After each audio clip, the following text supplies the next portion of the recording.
Boa noite, pessoal.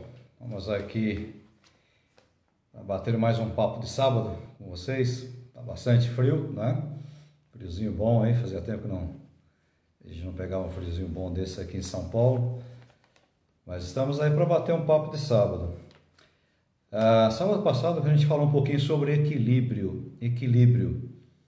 E um irmão da igreja, ele falou, né? A gente falou equilíbrio em várias áreas. Ele falou equilíbrio nos sentimentos.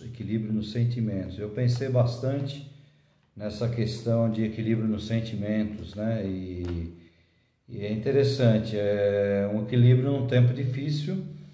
Nós todos estamos vivendo aí um período difícil, de desafios, um período de situações complicadas, e o ponto de vista emocional, né?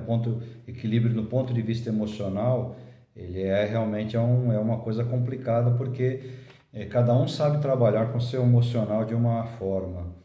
Mas a minha maior preocupação, eu até comentei alguma coisa nesse quarta convida que nós falamos aí sobre o Salmo 23, não propriamente sobre o Salmo 23, mas sobre a aplicação que nós estamos fazendo das Escrituras, a aplicação que nós estamos fazendo da Bíblia Sagrada. Se essa conversa ficar um pouquinho longa, eu divido ela em duas partes, tá? Mas é interessante porque eu comentei um pouquinho sobre a aplicação da palavra. E por que eu falei isso, né? Temos falado na igreja, aí começamos uma série de mensagens, faz tempo que a gente está em mente, acho que mais de um ano atrás que a gente estava em mente de fazer uma série de mensagens sobre igrejas e desigrejados. A gente tem ouvido falar já há uns 4, 5 anos, sobre a questão de desigrejados, o que vem a ser isso aí, e com a implicação da igreja. Então, a gente começa a misturar assuntos, e nesse papo nosso descontraído aí, o que me preocupa mais, eu estou com uma colinha aqui para não esquecer os pontos, o que me preocupa mais é a questão do cristianismo, né? Nós somos cristãos com viés evangélico. Cristãos com viés evangélico, eles têm uma característica. Eu pergunto para você, qual é a característica? Porque se você pegar outras religiões, filosofias, pensamentos e até seitas, tem muita coisa bacana, muita coisa interessante, muita coisa legal que você pode pegar desses outros segmentos, né? Filosóficos, outras religiões, outras seitas, tem muita coisa bacana que você pode pegar. Então, qual a diferença do cristianismo? Qual a diferença do cristianismo para uma outra religião, para uma seita, para uma filosofia de vida, né? Qual a diferença? Que vantagem eu tenho no cristianismo? O que eu prego no cristianismo? Então, essa questão, ela tem me preocupado bastante. Essa questão de pensar qual a diferença que nós temos no cristianismo. Se as outras coisas têm coisas boas, o que é diferente no cristão? Então, pensa um pouco. O que para nós é diferente? Pensa um pouquinho aí. As pessoas de outras religiões, a maioria, elas têm medo de uma situação na vida. Que situação é essa? Pensa bem. Né? Alguns até creem que essa situação não acontece de imediato, ela é uma passagem de um tempo para outro, mas todas as religiões, todas as filosofias, elas têm uma preocupação. Não sei se você já matou a charada. A preocupação é com a morte. Todo mundo tem medo da morte. Isso que é interessante. Você pode vasculhar, você pode navegar, você pode se aprofundar, aonde você quiser, você vai bater nessa tecla aí. Todas as religiões e filosofias, elas têm um obstáculo, é a morte.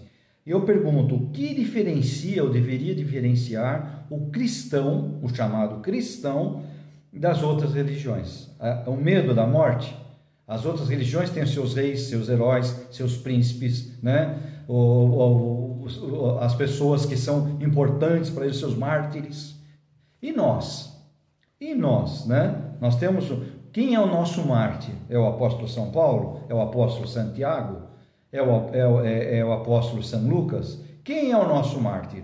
Eu acredito que para o cristão, qualquer viés cristão, o mártir é o Cristo, a figura do Cristo. O Cristo que é o importante né, em tudo isso aí. E qual a diferença? Eu bato na tecla. Qual a diferença, então, do cristianismo para as demais religiões? Eu acredito que seja o quê? A diferença é que esse mártir, que esse rei, que esse príncipe, que esse homem que é assim uma liderança para nós cristãos, a diferença é o quê? Que nós cremos que ele vive. E por que que ele vive? Vive quem venceu a morte. Quem passou pela morte está vivo, né? Ele experimentou a morte? Ninguém tem dúvida. Nenhum de nós tem dúvida. Espero que não tenha dúvida com relação a isso, né? No mundo tão liberal e do evangelho liberal, às vezes as pessoas podem até ter dúvidas. Será que Cristo morreu mesmo? Ficou escondido, né? Agora o homem ficou pendurado na cruz. Não foi uma brincadeira? Então, a diferença é essa, gente. A diferença é que o nosso mártir, ele está vivo. Nós cremos assim. O evangelho, o cristianismo é baseado no evangelho de vida. Não é baseado no evangelho de morte. É diferente. Então Jesus, ele mesmo diz, eu sou a ressurreição e a vida. Quem crê em mim, ainda que morra, viverá. Então, gente, aí eu fico confuso. Porque eu tenho visto cristãos com medo da morte. Então, o que se prega? O que se ensina dentro das igrejas? O que nós pregamos? O que nós falamos a respeito? Qual a grande diferença? A grande diferença é que crente não morre, ele dorme nesse mundo, ele passa desse mundo para um outro. E não é um espiritista, um espiritualista que passa, vai pegar um outro corpo, vai voltar num besouro, numa vaca, numa águia, vai aperfeiçoar, vai voltar no médico, no doutor, vai incorporar. Não, nós não temos essa crença. Nós cremos que é o homem, como diz a Bíblia, está ordenado uma única vez, vindo após isso a morte e o juízo, né? Ele morre uma única vez, vindo após isso o juízo, seria a morte da morte. Só que nessa morte da morte nós temos a vida. Por que nós temos a vida? Porque ele que subiu à cruz, desceu morto, foi colocado numa sepultura, mas ele ressuscitou. Então a diferença do cristianismo, do cristão ele é a ressurreição e a vida. Ainda que nós estejamos mortos, nós viveremos. Por quê? Porque ele é a ressurreição e a vida. Então, gente, eu estou meio confuso. Eu tenho visto crentes com medo da morte. Principalmente agora. Nossa, esse negócio aí, eu não saio de casa porque eu tenho medo de morrer. Então tem alguma coisa diferente. Alguma coisa não está batendo. Não sei se você está entendendo. Como aqui a nossa conversa é o nosso bate-papo, me explica aí, eu não estou entendendo direito. Não, a gente tem que respeitar. Veja bem, não sejamos tolos. Nós sabemos que essa porcaria que veio da China, essa porcaria não é uma desgraça, é para matar. Não estou dizendo aqui que nós devemos tomar cuidado, mas existem muitas outras coisas com viés também de morte que estão por aí, então não sai na rua. Porque, poxa, aqui na porta da igreja mesmo, quantas vezes eu não cheguei por segundos, não fui assaltado, corri até o risco aí de uma pessoa levar até a minha vida, de receber até uma bala em alguma coisa. Então, a minha dúvida, a minha confusão é essa, eu não estou entendendo. Parece que o povo está com mais medo, né, do que pessoas que estão aí tocando a vida normalmente. Olha, se essa palavra vai te incomodar, é legal, porque ela tem que incomodar. Não, mas eu não posso relaxar. Olha, ninguém está falando aqui de relaxar. Nós somos testemunhas disso. Nós temos que tomar os nossos cuidados e tocar a vida. Quando morre um ente querido nosso, a gente falou sobre isso também num papo de sábado passado, sobre recomeço. Quando morre um ente querido nosso, não é fácil, meu. Pô, sabe? Principalmente quando a pessoa próxima, que a gente ama. Eu tenho acompanhado algumas pessoas que perdem entes queridos, não só por esse vírus maldito, perdem para outras doenças, para o câncer. Nós passamos essa situação na igreja, né? O irmão foi tirado assim, repentinamente do nosso meio.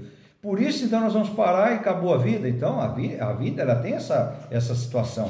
Nós continuamos, a vida continua, a obra continua. Não estou querendo ser frio com isso. Eu só não estou entendendo a lógica do cristão. Nós não temos que ter medo da morte, tem alguma coisa errada. Por quê? Nós queremos um Cristo vivo, né? Pelo menos dizemos que cremos, pelo menos cantamos para Ele, cantamos a Ele, cantamos por Ele, falamos dEle, estudamos a pessoa dEle. E de repente, então, eu vejo aí cristãos medrosos, com medo da morte. Mas a morte, gente, é uma passagem. Nós temos que encarar dessa maneira. A morte, ela é uma passagem nessa vida, tá? Não, vou reforçar mais uma vez, não é, não, vamos sair, fazer as coisas de qualquer jeito. Não, a gente já viu que tudo isso que falaram também desse vírus, dessa coisa, não é tão assim, né? Mas eu conheço pessoas que morreram porque tinham alguma situação, alguma dificuldade, e alguns até talvez fossem pessoas sadias, mas não foram tratadas como hoje os médicos têm tratado. Hoje eles aprenderam, hoje nós aprendemos um pouquinho, nós sabemos que tem que ser no começo, que lá no princípio do confinamento, se falava que depois tinha que tratar, quando estava muito ruim, o cara chegava entubado, não tinha hospital, não tinha UTI, o cara morria mesmo, né? Hoje nós sabemos, tossir um pouquinho, vai lá ver, faz um teste e tal, e a gente vê quantas pessoas que são assintomáticas, quantas pessoas que estão passando por isso, mas esse é o momento agora, e se vier um momento pior, gente, e se vier uma perseguição? Tomara a Deus que não, eu não quero isso, né? Mas se vier, irmãos, onde que a gente vai se esconder? O que é que está acontecendo? Então nós estamos pregando uma coisa que nós não estamos conseguindo viver. Mas a morte, pastor, veja, não é que nós vamos desmerecer a morte e se entregar e abusar das situações, vamos dizer assim. Não é isso, gente. O que eu não estou entendendo é, as pessoas estão trancadas, aterrorizadas, amedrontadas. Será que é para tudo isso mesmo? Será que é para tudo isso? Né? Passando esse tempo, vendo as coisas acontecendo. Então, eu queria que você meditasse, eu queria que nós meditássemos nisso, né? Não sei se eu sou muito relapso nessa parte, se eu sou muito largadão nessa parte. Eu descanso em Deus, porque eu acredito que a minha vida está nas mãos do Senhor, né? Ou eu confio nesse homem que eu sigo, que eu creio. Eu não vivo para servir, eu sirvo a igreja. Por que eu sirvo a igreja? Porque eu sirvo a Cristo. Eu não sirvo a Cristo porque eu sirvo a igreja. A relação é contrária. Eu sirvo a igreja porque eu sirvo a Cristo. Em primeiro lugar, a Cristo. Então, eu sirvo a igreja, sirvo aos irmãos, sirvo as pessoas, sirvo ao seminário. Então, eu queria que você parasse um pouquinho. Você está nesse grupo? Veja que eu não estou te acusando, pelo contrário, sou uma pessoa muito equilibrada, eu entendo muito a situação das pessoas, mas tem alguma coisa errada. Crente, cristão, com medo da morte, tem alguma coisa errada. A morte para nós é uma transferência, é uma promoção. Lógico que ninguém quer apressar isso, isso é no tempo de Deus. Eu não vou sair daqui, pular do primeiro andar para a rua aí, não é assim, né? Não vou sair correndo, passar na frente dos carros, não é isso, né? O cuidado, o zelo a gente tem que ter. Nesse tempo agora, mais ainda, né? Todos aqueles cuidados, aquele zelo, evitar lugares que tem muita aglomeração, lugares que não tem muita gente, que você não sabe quem é, tá? Então, pense um pouquinho nisso. Eu estou confuso. Eu confesso para vocês que faz algum tempo que isso está até assim, está mexendo com a minha mente. Eu falo, mas então a gente está pregando alguma coisa que ou o povo não está entendendo, ou o povo não tá caindo a ficha, que esse nosso mestre, esse nosso mártir não está morto. Ele não está morto. Eu creio que ele não está morto. Talvez muitos creem. Mas né, então tem alguma coisa errada aí. Pensa nisso. Finalzinho aí de sábado, friozinho, né, você está em casa, é quietinho, não vai para lugar nenhum. Pensa nisso aí. Pensa com carinho nisso aí. Eu sou a ressurreição e a vida. Ainda que você esteja morto, você vai viver, porque Cristo é vida. Se eu não tenho isso como a minha garantia, com a faixa no meu peito, então eu vou ter dificuldade para andar. Obrigado por você me ouvir mais nesse papo de sábado. Um grande abraço. Nesse final, o penúltimo sábado de agosto de 2020, eu deixei meu abraço para você. Até outra.